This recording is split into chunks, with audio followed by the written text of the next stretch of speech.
welcome back to Our Time to Thrive podcast. I'm Dr. Krista, your guide to this health journey. So this podcast, we talk a lot about holistic health and different tips and tricks we can use to keep ourselves healthy. So today we're joined by one of our doctors from Live Wellness, which is super exciting, Dr. Moses. He's one of our naturopathic doctors, and we're going to talk about his story today and his view on naturopathic medicine so all of you can get to know him. So welcome, Dr. Moses. We're glad to have you. All right, Dr. Moses. So why don't we just start out with your story? Kind of tell us what brought you to naturopathic medicine. What was the background on that? How did you arrive at that decision? Wow, that's a long journey. So I would say that this is probably my third career change in a sense. So I initially joined the US Navy when I was 19, and I was in the Navy for about 6 years and saw a lot of things, experienced a lot of things, went and saw a lot of countries, and as is the case with a lot of veterans, you're exposed to certain things, certain toxins, and I happen to work with radar, so I happen to be exposed to a lot of radiation or non-ionizing radiation, that is. And so I got out of the Navy and I did some construction while I did part-time. University, that is, and I eventually I was encouraged to finish my bachelor in electronics when the economy went south in like 2008-ish. And so after doing that, I had a lot of digestive issues. I had a lot of other health issues that I was trying to get care for through the VA and through just my regular doctor out in town, and nobody could quite figure out what was going on with me. And so I was just kind of like frustrated, but I was, determined. I just kept brushing it off like, I'm okay. But symptomatically, I kept getting worse. And eventually I ended up living in New Mexico when I got a job working for the FAA. And while I was in New Mexico, I lived near the reservation, and Native Americans use a lot of natural medicine. They have medicine men or medicine women. There's a lot of they focus a lot on natural health, and they have even a type of sauna. It's really fascinating. A lot of what other groups focus on for health, to bring health to themselves and to the community. And so I had already been exposed to natural medicine just throughout my life, through my mom and various other circumstances, but I just had a desire to learn more about my health because I was suffering, secretly. I couldn't sleep. I was having a lot of GI issues.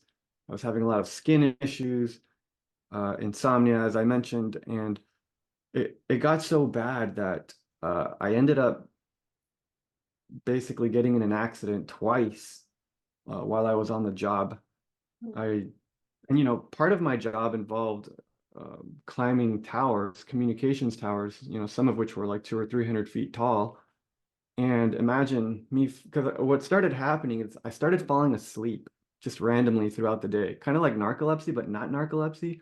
It was just, I was so exhausted that I would just literally fall asleep like at the wheel or at work as I'm typing up, something, like whatever it was that had to do with my everyday work. And so it was just getting really out of hand. And so I think the last accident, it caused so much damage. And, I was grateful I didn't get fired, but it was a wake-up call for me that I needed to change. Something was not right.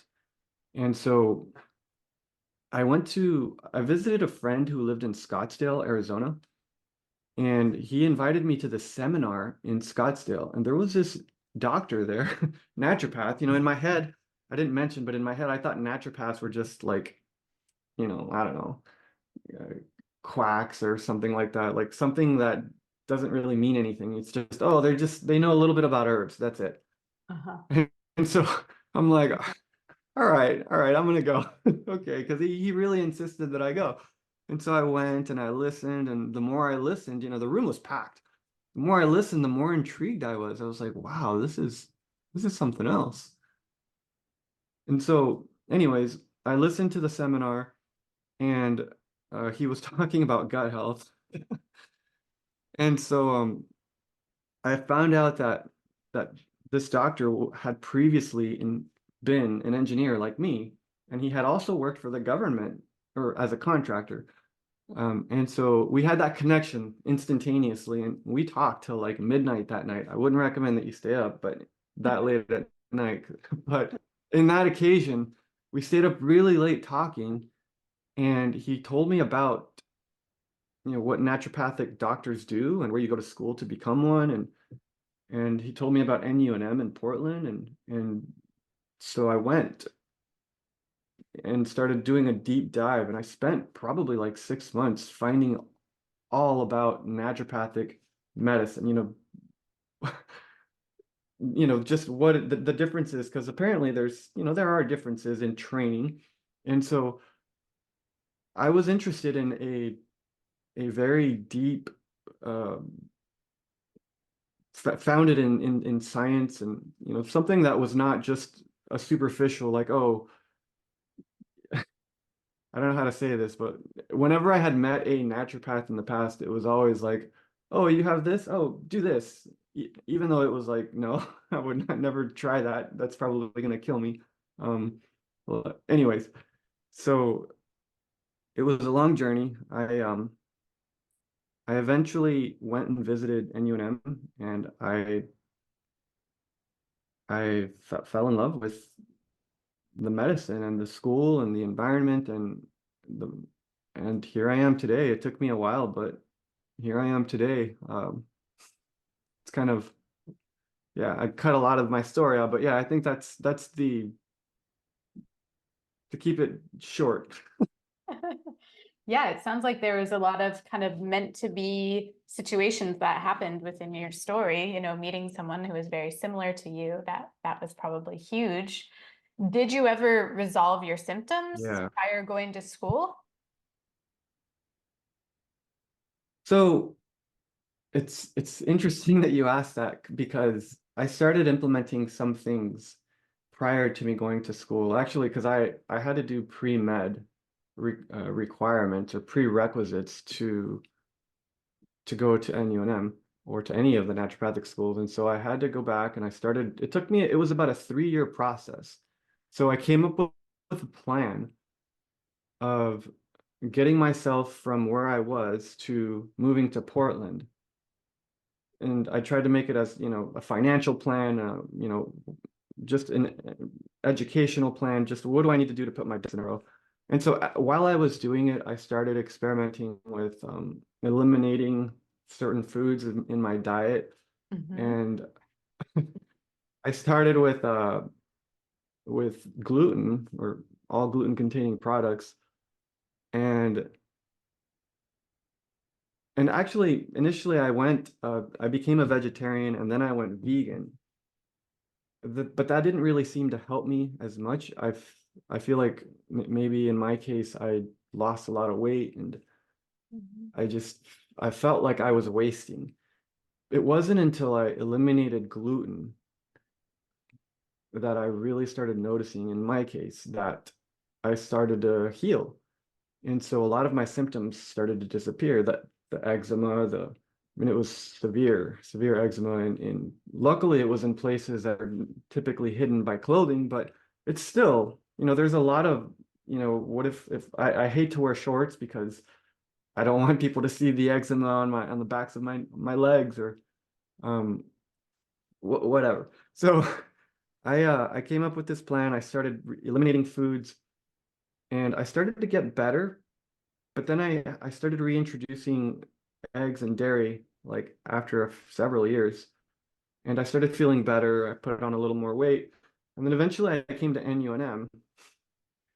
after I started in NUNM in 2017, uh, I feel like my health improving stalled, any improvements that I had, because the school, it's so intense. The curriculum is so intense, and there's so much stress involved with,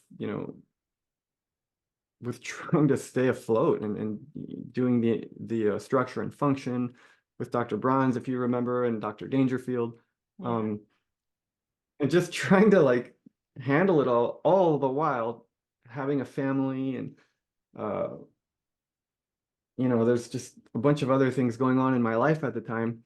And they say that a lot of people who go to medical school end up getting divorced, and then I was one of those unfortunate examples. But it was one of those things, because one thing that helped me being at NUNM, that I started to learn so many things on how to help people, and I started to apply those things in my own life little by little.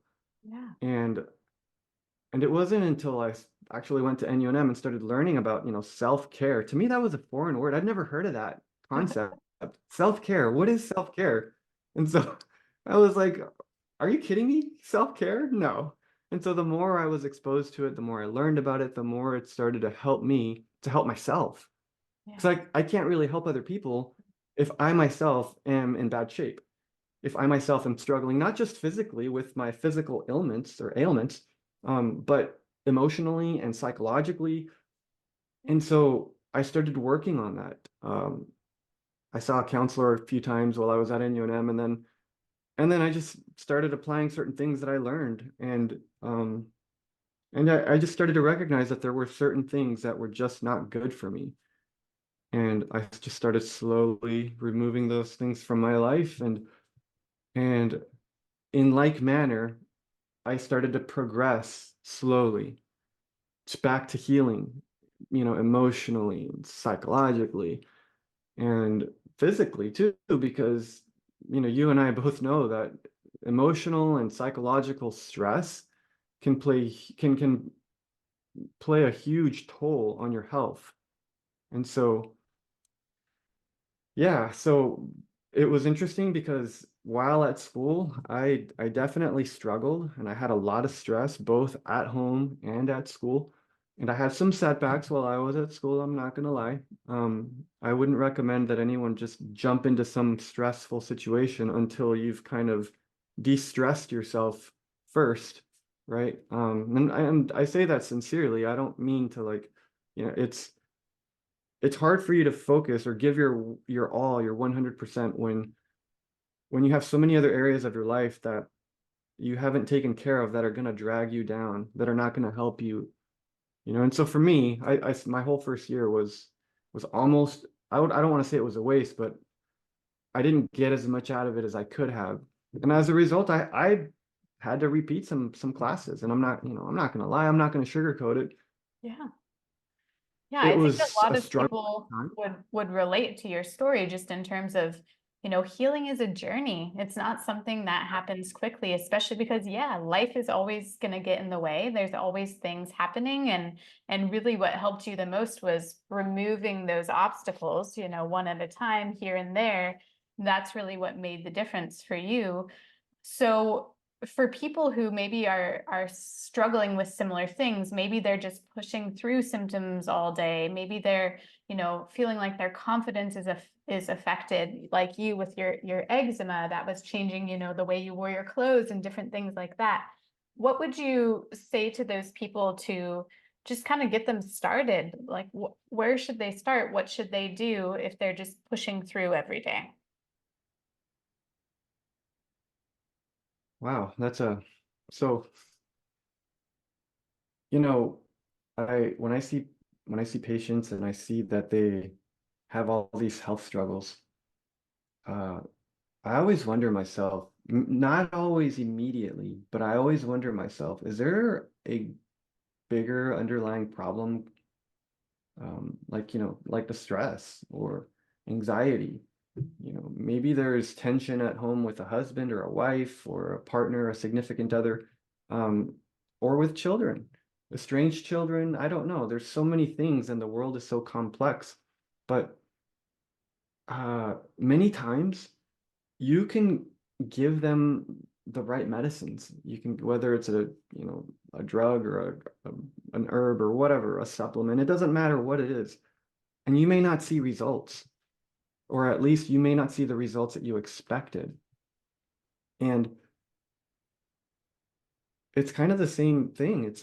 As in my case, it's because there are larger things that are burdening your psyche, your mental health, your, that are literally emanating as stress, as anxiety, as cortisol being released, and just rewiring the brain and how the brain thinks, even, and how it handles situations. And so sometimes, these patients, it's, oh yeah, you have type 2 diabetes, or you're having some hormonal issues, or you're struggling with weight, and yeah, they may have hormones that are not, that are dysregulated, but the underlying condition is the stress that is literally causing an onslaught of, or a cascade of events going on in, both physically and psychologically. And so sometimes it's like, let's focus on what it is that is, maybe I can't help you there, but let's find someone who can. Because when we can figure out this, how removing the stress, how removing whatever it is that's causing the anxiety or the depression, uh, you know, you would be amazed how well the body can heal. I mean, oftentimes you don't even need to do a whole lot. You just need to remove the barriers. And it's as simple as that. So for people who are going through a lot of stress right now, whether it be in their relationship like you experienced, or maybe from their job or family situations, what kind of things would you recommend for people who are going through stress? Like, how can they help themselves with that? Well, there is so many things that you could say, because there is a specialist for just about everything, right? And so you got to start somewhere, and usually it starts with acknowledging that what you're doing isn't working. And only when you acknowledge that, you're kind of going in circles. And you get to that point where you're like, listen, I, I'm I'm ready to actually do something about this, because sometimes people aren't ready, even though they are ready, but they're not ready because there are still some walls that they have that for whatever reason they can't seem to get around. Um, and these are self-made walls. And so trying to get rid of these walls is key.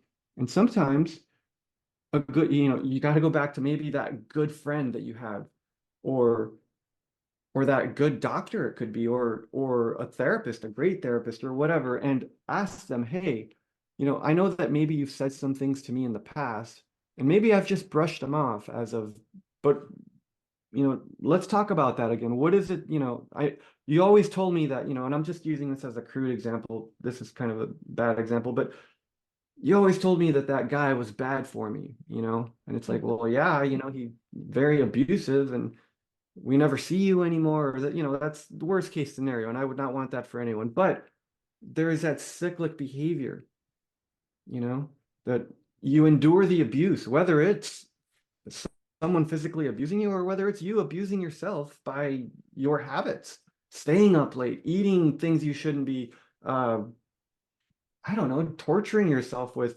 there's so many ways you can do that. So sometimes just going back and listening to what other people who are close to you are trying to tell you, that right there alone is a good place to start. And then you can take what you learn from these people, and then you can seek, there is a lot of evidence, as you might be aware, behind therapy, like cognitive behavioral. There's other behavioral therapies that work very well as well. And just because you may have had a bad experience with one therapist, it doesn't mean that they're all bad. sometimes it just takes finding the right therapist. You got to connect with them. And so dealing with hashing these things out is super important. And then also, that, like I said, this is a very complex thing so there are other things that can affect. Sometimes, people have issues with disorganization or I don't know, procrastination, I mean, whatever. And those are all unique things that perhaps an expert can help you with, or even just counseling with your doctor or with a friend, or I don't know. But trying to help someone to come out of a health condition, like, let's just say eczema, like with me. Eczema was just one of the symptoms. I had many others, especially some severe GI issues. It wasn't, I love gluten products. I don't think there's anyone that doesn't, but I had to remove it from my life, not forever, because I was able to reintroduce it and I figured out which ones worked good for me. But it took me some time. I avoided it for a long time. Mhm. And so in like manner, sometimes we have to start avoiding things, maybe people, uh, maybe experiences, or maybe certain, there's addictions. I mean, it really goes back to kind of what's an addictive behavior, because they create a dopaminergic response in your brain, and it feels great, those endorphins. It's like, wow, I want more of it. And so maybe that's the case with the woman being abused. I don't know. But yeah, I think I mean, it's hard those are all great tips. And like you said, there's so much that can be done. But I think first of all is just that awareness piece for people who are pushing through and or they just have bad habits that I liked what you said. In a sense, they're abusing themselves because the body is telling them, hey, pay attention. I have eczema now. I have digestive distress. I'm not sleeping. I'm trying to tell you that what you're doing is not helping me. But we just ignore it. Right. And so I think that's the biggest thing is people have to start changing their mindset about that. Like, wow, what I'm doing is actually affecting my health. And there are things I can do to change this and to feel better. And like you said, it doesn't even mean it has to be things forever, right? Maybe you don't have to take out gluten forever, but you can figure out how to make it work for your body as long as you heal yourself first. So I think those are all really important things that you mentioned. The other thing I want to go back to from your story was you mentioned that there's kind of a lot of misconceptions about naturopaths, like you thought of them as quacks. So yeah. what do you tell your patients now or people who ask you about naturopathic medicine? How do you help them understand more what naturopaths are or kind of get rid of that quack idea? So it's interesting that you make that question, or the way you worded it. It's I was at a dental office yesterday, and I took my dad to the dentist for some procedures, and I was reading a paper and highlighting it and stuff, and the dentist asked me, "Oh, what do you do?" And I said, "Oh, I'm a naturopath." He's like, "Oh, wow, my wife's an MD, and we've been talking a lot about you guys lately. Like, you guys are different, and you guys are how did he word it? He was basically saying, like, you guys approach it from a different lens that we all could learn from." And I was like, "Oh, interesting." And then the assistant was like, "You're a naturopath?" And she's like, "Can I get your number? I really want blah blah blah. Where do you practice?" And I'm like, "Wow, okay, that was interesting." I didn't even tell my wife about this experience because I completely forgot. But so when it goes back to what's a quack or what's a naturopath, it's one of those things that's, unfortunately, there's a lot of noise out there, and it takes a lot. I could say misinformation or disinformation or whatever. And it takes a lot of investigating to actually learn the truth about what a naturopath is. Uh, there's volumes written about it.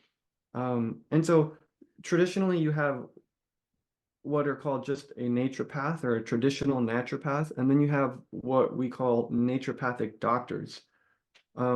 Traditional naturopaths, they have their own accrediting body. Maybe, I don't know if you knew this or not. A lot of people don't know this. and they function in many states, you know, like Oklahoma and some of these other states in the South. But naturopaths, doctors or naturopathic physicians, which is what I am and what you are, we also have our own accrediting body, but we also have different scholastic. There are differences in the education that we receive. So to become a naturopath, you have to have a bachelor's degree, typically in a pre-med degree if you don't already have it. If not, you just have to do the prerequisites, as I mentioned earlier, was in my case. And afterward, you can apply, and then it's a 4-year program that it's medical school for all intents and purposes. You go and you have all the first 2 years are basically biosciences. And so, you're in a cadaver lab, you're doing anatomy, physiology, and structure and function, and all these very intense courses. The coursework is very, very intense, and it's equivalent to what an MD or a DO would get in essence. And so then after the first 2 years, and there are some minor differences in those first 2 years. And then after the first 2 years, the third and fourth year, it changes somewhat, but not so much. I mean, we have rotations and we have additional blocks that we do specific to, like, I don't know, geriatrics, pediatrics, and immunology, and rheumatology, and urology. You remember all that stuff, right? And then you also have to do preceptorships with other doctors out in town, and then you're doing more and more rotations, and so you're exposed to, at a clinical level, to patients that come from the community and with all kinds of ailments. And so what's great about naturopathic physicians, and even like NUNM, is that in Oregon, at least where we went to school, the Medicaid program, OHP, or what's known as Oregon Care, I think, or Oregon Health, they pay, naturopaths are seen as a primary care provider, and we are reimbursed through insurance. And so it exposes us to an incredible amount of people and a population normally that are low in the lower socioeconomic state that we would otherwise not get to see, because unfortunately many of us naturopaths, because we end up most of the times charging out of pocket, a lot of people can't really afford our services. And so more and more insurance is paying for our services, and it exposes us to more people. And so that's really the biggest difference. Is we are an evidence-based primary care provider upon graduation. And then a lot of people will do a residency. Not everyone does, and it could be in anything really, but focusing in a specific area at a specific clinic, whether it's just staying as a primary care provider or working with women's health or whatever.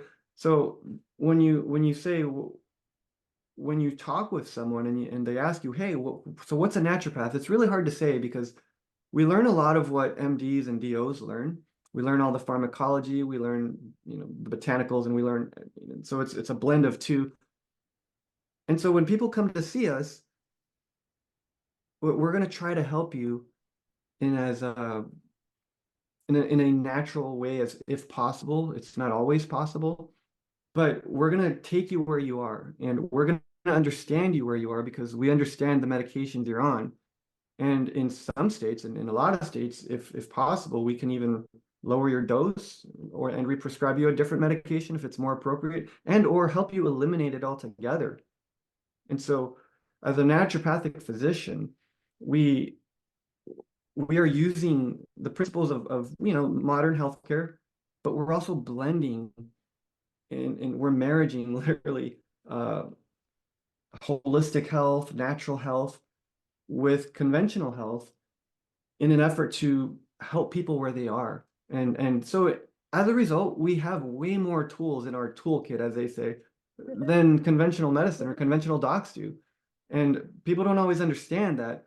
And so it's not always easy to explain that to everyone because, it depends on the time and it's really hard to say, hey, well, we do this, we do this, we do this, we do that, when normally they just want a really short answer, right? Um, I think so, you did a but great yeah, job, though. I think, what I often tell people is we're a great bridge, right, between conventional medicine and natural medicine because we're trained in both. So people who are hesitant, maybe they haven't seen a holistic doctor before, it's a great place to start because we do understand medicines and interactions and all of those things, but we also have all of these extra tools like you're mentioning. So what would you say are your favorite naturopathic modalities that you use that maybe conventional doctors aren't trained in as much? wow.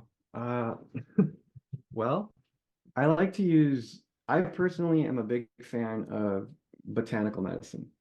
Um, that is one thing that really got me. That's just botanical medicine in general. I approach it a little bit differently because I am kind of a geek or a nerd when it comes to the science. I also, when I graduated, I also worked, or when I went to NUNM, I also got a master's in integrative medicine research. And so I did a lot of outside work to get my master's. And I worked with the company and we worked with a lot of poop and we did a lot of study research on feces basically and on the microbes found in feces and so um, I have interest in a lot of places. Uh, I like botanical medicine. I'm not the greatest fan of homeopathy, but I do appreciate it and I have seen it work wonders. And there's a lot of other things, I mean, that we can do. Another thing that is kind of going by the wayside that I really, really appreciate, and I don't know if any of my other colleagues that we graduated with in our cohort really are much into this, but uh, I really like hydrotherapy Yes. and nature. That is like my favorite. It's something that we want to implement here because we live in Washington State. And it's something that we want to do ourselves here. We want to set up, So I'm really into sauna and both dry and wet. And I really like just all of hydrotherapy. There's so many different therapies and I like Explain real quick what hydrotherapy is for people who don't know. okay, that's a great question. So hydrotherapy is basically using water, hydro, and then therapy in a therapeutic manner. And so you can use water in a therapeutic manner for multiple things. For instance, you use water, I hope, at least every day to brush your teeth, right? You use water to take a shower, right? And so water is useful for many things. My chemistry teacher used to say that it was the greatest solvent in the world, not because of its properties, but because of its abundance, right? And so water can be useful in so many ways. You drink it and it helps expel impurities through your urine. You drink it, it helps expel impurities through your colon. Uh, now, when you apply it topically, like as water, you get in water, it's also useful in that manner.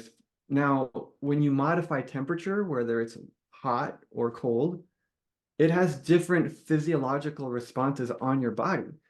And so you can apply it either on your entire body, like in a sauna, or, constitutional hydrotherapy, or you can do just a localized area.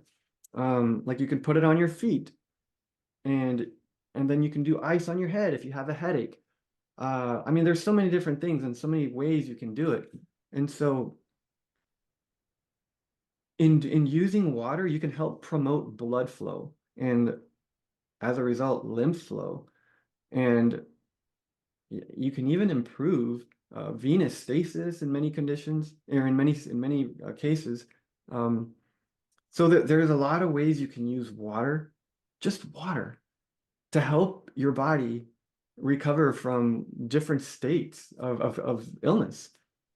So So yeah, I amazing. don't know if I answered your question. Yeah, for sure. I love hydrotherapy as well. That's one of the things I did when I first got out of practice or out of school was I actually went to Europe Oh in yeah. Germany and I did a Yeah. tour of all the hydrotherapy spas there and really tried to learn. You know, they would wake us up at 6 in the morning and we would have to go get sprayed down by cold water and all of these things. But one of my favorite Yeah. tips I like to tell patients that you can do at home is just even if you just dip your arms into cold water, that is as effective Yeah. as drinking a cup of coffee in terms of waking you up and just stimulating that energy. So there are things you can do even from home if you can't go to a clinic who does hydrotherapy. But it's really an amazing practice. And like you said, it's just water, right? Really drawing on those nature benefits for sure.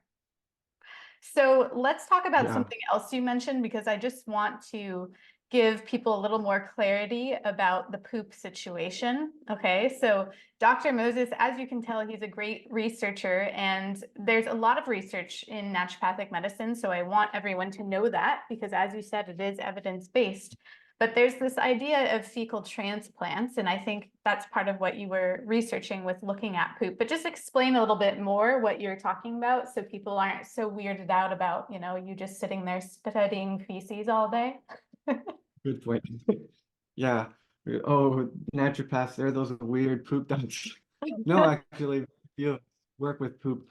Um, the microbiome is a very, very amazing, interesting subject. I mean, it's been an up and coming subject, and the wealth of knowledge that we're learning from it, even to the point where maybe you've heard, I'm sure you have, but for our listeners, there's such a thing as the estrobolome, where your microbes can actually affect or have an effect on estrogen Yeah. and how estrogen is whether either retained or excreted in your poop. And so that's very interesting. And there's conditions that can exacerbate, beta glucuronidase. That is what does that. And it can make it so that beta glucuronidase and the microbes are regulators of hormones and of so many other things. And so having a dysbiosis in your gut is tantamount to basically having crappy health. So if your microbes are not if they're not happy, or if they are in a state where you don't have the right blend of them, you're not going to have good health, because your microbes, bacteria, virus, fungi, yeast, and several others, but they are all playing an interconnected, um, there's a symbiotic relationship that exists between all of them. And there's an amazing thing that they are helping to regulate many things, including autoimmune conditions. And so when we talk about fecal microbiota transplantation, or which is what I had kind of alluded to earlier, it is a practice that has been going on. Well, actually, honestly, it's been going on for thousands of years. The Chinese started it with this yellow soup. You can look it up. It's pretty gross. It's made out of poop, and you would drink it, but they would give it to people who had diarrhea, and it would help them. And so with FMT, it's commonly used for people who have Clostridium difficile infection that's antibiotic resistant. But what we're learning is that it can also be useful for many other conditions. For instance, there is some studies that are coming out that are using FMT to treat women who are having postmenopausal women who are having an estrogen imbalance, which that's very interesting. So that just goes to show you the power of the power in poop. I mean, I don't want to say it like that, but yeah. So there's a lot of things that go on, and there are other hormones that it regulates, that your gut microbes regulate, things like thyroid hormones. There's a lot of insulin resistance that can kind of be attributed to the gut microbiome, obesity, um, even things like chronic fatigue or fibromyalgia can kind of be associated with that. And another really amazing, there's quite a bit of research in this, is the diseases of the brain like Parkinson's and Alzheimer's and dementia. Those are all conditions that also have found huge benefit from an FMT or a transplantation, or you can take it in a cap. It can be either rectally or through a cap. There are some risks uh, with doing these procedures, but also in colitis, IBD, the bowel diseases like Crohn's and colitis. Those diseases can also find benefit from IBD, which it should start to give you an idea. There's so many things connected, and if you can treat it with an FMT, or you can see changes by just giving someone a healthy transplant from a healthy donor that's been thoroughly screened, obviously, it's interesting that you're gonna, in many cases, see a response and a response for the better. And that there's more I could say. I mean, we were particularly studying metabolites like short chain fatty acids and ceramides and indopropionate, and they all have effects overall in the body that are like just out of this mind blowing. They're out of this world. But it's just, all I'm trying to say is that your gut is affected by many things. And so it's key to keep your gut health as the number one priority. And that can only occur if you have a lifestyle with a diet that is going to feed those microbes, right? And So so, let's talk about that actually, because first of all, I'm glad everyone heard you don't have to drink the soup like in ancient China, right? You can take capsules or you can do a transplant rectally, but the whole point is, we're made of bugs. We have so many bacteria in us all the time, and our poop is pooping it out, but we also intake it all the time. So in terms of feeding good bugs and making sure we're getting the proper diet, I know earlier you talked about in your own story that, you went vegan for a time and you actually didn't feel better. And I know some people do feel better, but what do you feel like is general principles for diet that people should be taking on? well, I will go on the record and say that there is no one size fits all. We do know that there are people, and this is something that you learn when you do enough research, is that what works for one person doesn't work for somebody else. And why? We don't know. We suspect it's the microbes. There are diversity of microbes. The alpha diversity is unique for every particular person. And so you're going to get different responses to even a drug.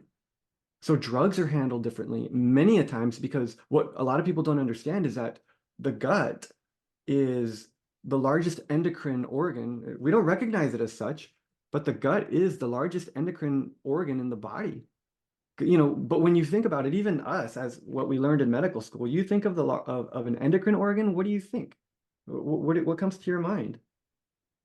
I mean, I know in my case, it's like, well, I'm thinking, I don't know, the hypothalamus, pituitary gland, pineal gland, the Renals, yeah. thyroid, the Okay. parathyroid, pancreas, all those, they're sending out things, right? But, you know, I think there's like 9 recognized, as far as if I remember correctly, organs that are specifically endocrine organs. But when you look at the gut itself, the gut outdoes all of them. It handles and it processes so many more hormones. It's incredible that we would just not even consider it. It's like an afterthought, right? So, and I say that because that's the case nowadays. Oh, you're sick. Okay, here's an antibiotic. Oh, you're sick. Here's a laxative. Oh, you're sick.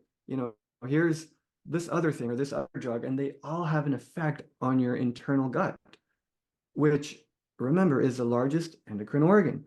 And so, uh, when we're talking about how this all has an effect on your overall health, and what works for one person who's vegan, because I've seen vegans that are thriving, but I've also seen people who are vegan because, well, I'm sorry, I've also seen people who are vegan who had the worst experience. And it's not like they tried it for a few weeks. These are people, like in my case, I was vegan for 4 years and overall a vegetarian for 10, right?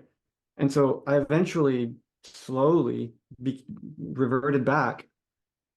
And so I wouldn't call myself, a carnivore or whatever, but I have introduced both, and I find that a healthy balance for me has worked. Um, you gotta have you gotta feed your body the right food for the microbes that are in your gut. And sometimes it takes a test to look, see what's dominant. Sometimes tests don't always help, but sometimes they do. And you can look and see, oh, you have these dominant microbes. Maybe we should feed you less of these foods and more of these foods because this is what may push you to have better or more ideal health. So generally speaking, if you're getting good fiber, good quality fiber, uh, hopefully that is not bound by enormous amounts or copious amounts of sugar, because that's typically the problem with our complex or with our simple carbs. But if you're getting fiber that is of higher quality, typically from whole foods, and you're combining it with good sources of nutrition, like, good, well-sourced meats and eggs. I personally like pasture-raised meats and eggs.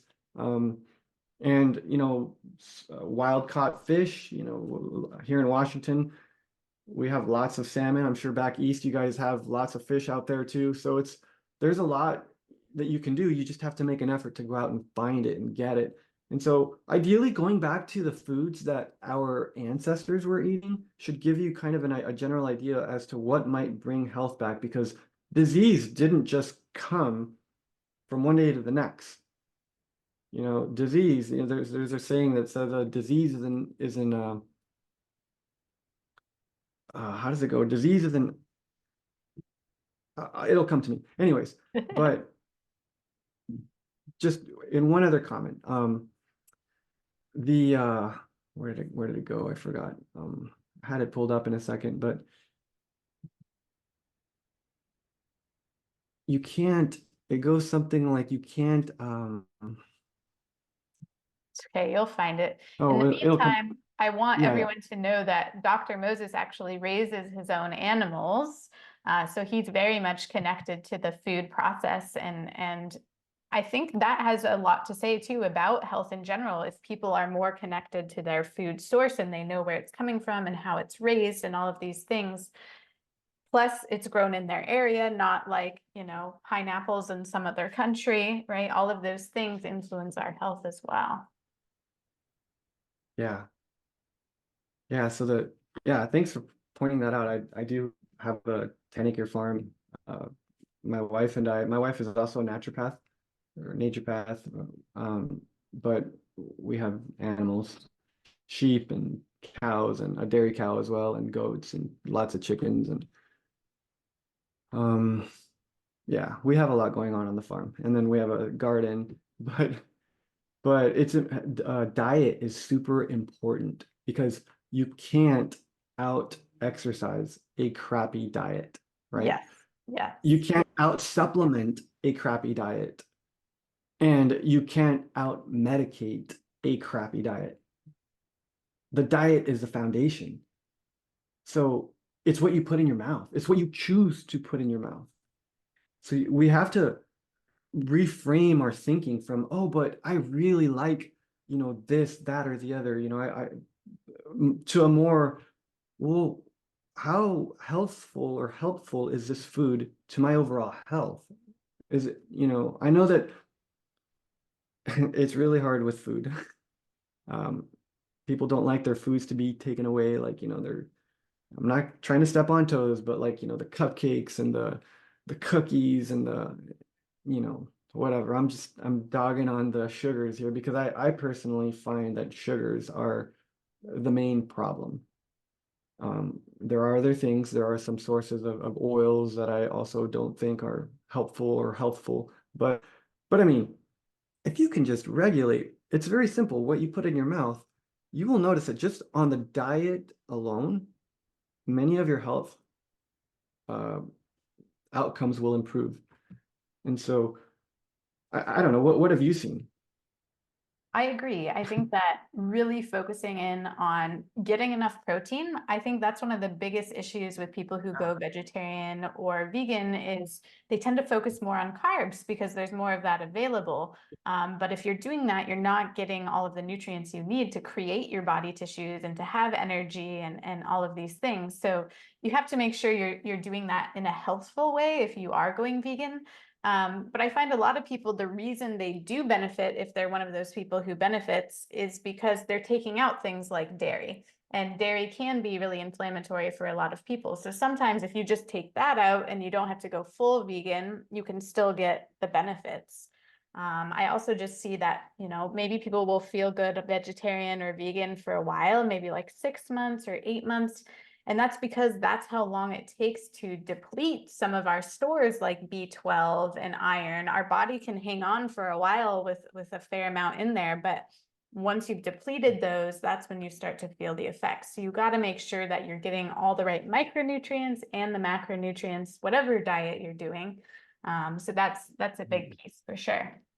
Um, but we have a little bit of time here left. I wanted to get your take on where you see naturopathic medicine going in the future. How do you think it's going to be part of our whole medical system? Do you think something's going to change? Do you think people's perspectives of natural medicine will change, or where would you want to see it go? Well, ideally, I would love for naturopathic medicine to become more accepted, more mainstream, covered by, insurance and whatnot, legislated in every state in America. And, I'm hopeful that we are getting there. We're gaining ground every year. Um, I feel that we as naturopaths and we have our place in medicine, and we have had our place for a very long time. And so naturopaths have existed for well over a century. And so uh, when it comes to comparing naturopaths to conventional medicine, I like to say conventional medicine has its place. Um, Sometimes it can seem very anti, or anti this, anti that, but that's not the case at all. It's more of a meeting on common ground and assisting each other where we can.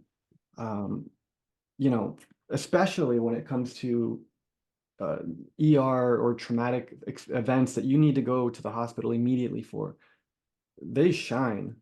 The conventional medicine just shines there.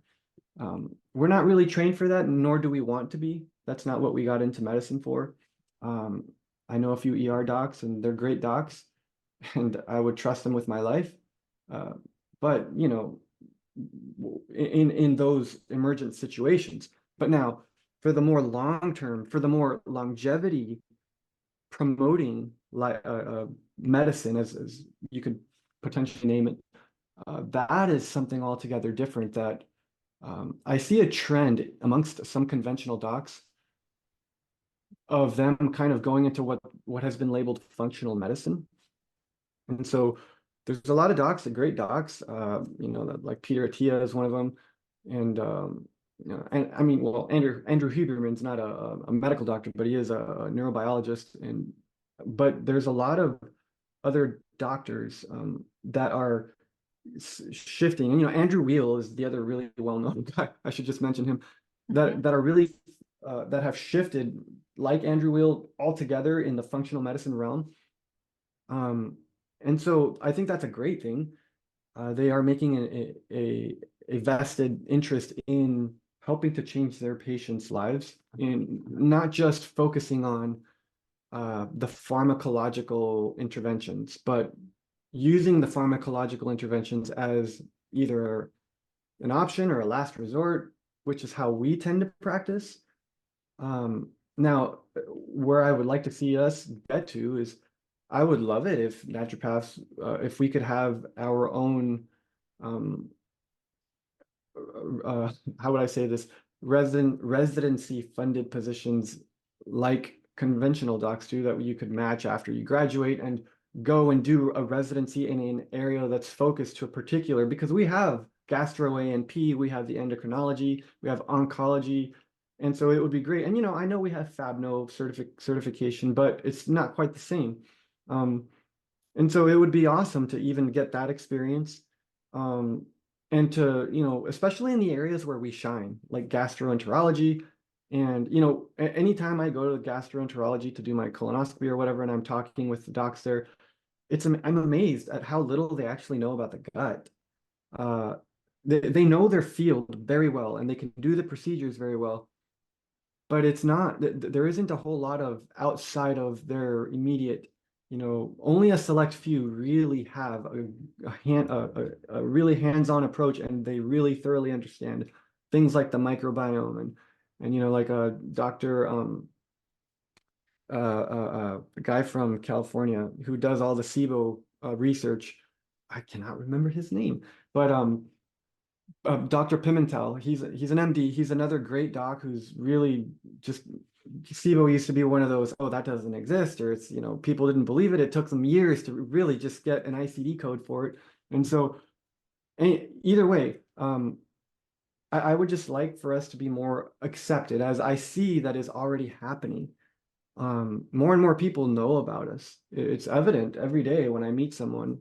If they ask me, what do you do? And I say, oh, I'm a naturopath, they're like, oh, where are you practicing? Or, you know, this, that, and the other. And they suddenly, it strikes a conversation that lasts longer than what I had expected, because, you know, I'm usually, you know, I'm on my way to do something and I don't really have time. But yeah, naturopaths, you know, also, I feel like as naturopaths, you know, there is a schism even inside of naturopathy. Some of us don't want anything to do with conventional medicine, and some of us are happy in conventional medicine. And then, you know, we have to, within our own ranks, kind of come together and come to terms, um, if we really want to make advances. Totally. And Totally. that's And just, we've you know, talked a about telling that on. in some of our other podcasts as well. So if you want to learn more about the different types of naturopaths, you can definitely learn more from our previous Yeah. podcasts. But yes, I agree that, for example, gastroenterologists don't necessarily know everything. I've had patients come to me who say, oh, my gastroenterologist says that what I eat doesn't matter. It doesn't affect my gut, right? So there's some big things that are out there that we need to address for sure. But my last question for you, Dr. Moses, before we head off here is, if your kids could learn just one thing about health from you, what would you want that to be? Honestly, one thing about health, it's really hard to say that, but I honestly feel that, you know, there was a recent article, and I'm not going to get into it, but it was in a way attacking food as medicine, but teaching my kids that their food is their medicine, right? But the same food can also be Poison. the cause of, yeah, it can also be your poison. Because in toxicology, Dr. Phipps used to tell us that the poison is in the dose. Mm-hmm. Okay. You can kill yourself by drinking too much water, but water is a good thing, right? Mm-hmm. So even a good thing can kill you. So I would just leave it at that. Teaching kids temperance and the appropriate use of foods and how and when to say no. I've had Yeah, enough cupcakes. that's a huge one for kids. I think there's not enough nutrition, food education out there, so I'm hoping that will start to change. But I so appreciate you spending an hour with us today on our Time to Thrive podcast. And if people want to learn more about you, they can also hop on our website, livewellness.health. Any other parting words you want to add on? No, I mean, I think, We've I covered a think lot of you've asked. ground today. Yeah. Perfect. Okay, well, everyone, thanks so much for tuning in. And you've learned some great things from Dr. Moses today. Really start to bring awareness to the stress in your life and certain ways to address it, which he mentioned, but also think about your food as your medicine and really make sure that you're seeking the right kind of care for yourself, whether it's a conventional doctor or a naturopath or a naturopath. right? Make sure you're doing your research. So thank you so much, Dr. Moses. And in the meantime, everyone else, keep thriving.